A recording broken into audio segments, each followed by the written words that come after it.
अस्सलाम वालेकुम बिस्मिल्लाहिर्रहमानिर्रहीम। दोस्तों, आज की हम अपनी इस वीडियो के अंदर आप लोगों को पिस्टन के ऊपर रिंग लगाने का तरीका बताएंगे कि पिस्टन के ऊपर रिंग कैसे फिट करते हैं। तो रिंग फिट करने से पहले हमेशा इनको सिलेंडर के अंदर डालकर इस तरह से चेक कर लें।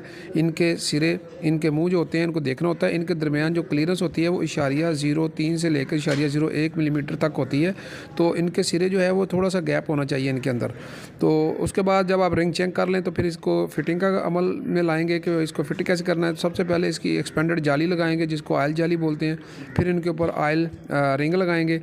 ऑयल रिंग इसके जो है वो सबसे पहले आखिरी ऑयल रिंग जो होता है उसको लगाना होता है। फिर उसके बाद आप लोगों ने दूसरा ऑयल रिंग लगाना है। अब इसके ऊपर हम लोग ये कंप्रेशन रिंग यानी सेकंड रिंग जो होता है ब्लैक कलर में होता है, ये इसको लगाएंगे। ये आप लोगों ने जब पिस्टन के ऊपर लगाना है तो तरीका देखते रहें और मेरे हाथों को गौर से देखें कि मैंने अपने उंगलियों को कैसे रखा हुआ है, अब मेरे अंगूठे कहाँ पर हैं और इनको जो है वो किस तरह से मैं दबाकर रिंग को पिस्टन की ग्रूव्स यानी झरियों के अंदर बिठा। तो टॉप रिंग यहाँ पर रखेंगे, ऊपर वाला पहला फर्स्ट, और ये सेकंड रिंग इसका रुख यहाँ पे रखेंगे, और तीसरा जो है ये ऑयल रिंग इसका रुख यहाँ, और चौथा रिंग जो है वो यहाँ पर रखेंगे। तो ये इसके रिंगों की फिटिंग करने का तरीका होता है।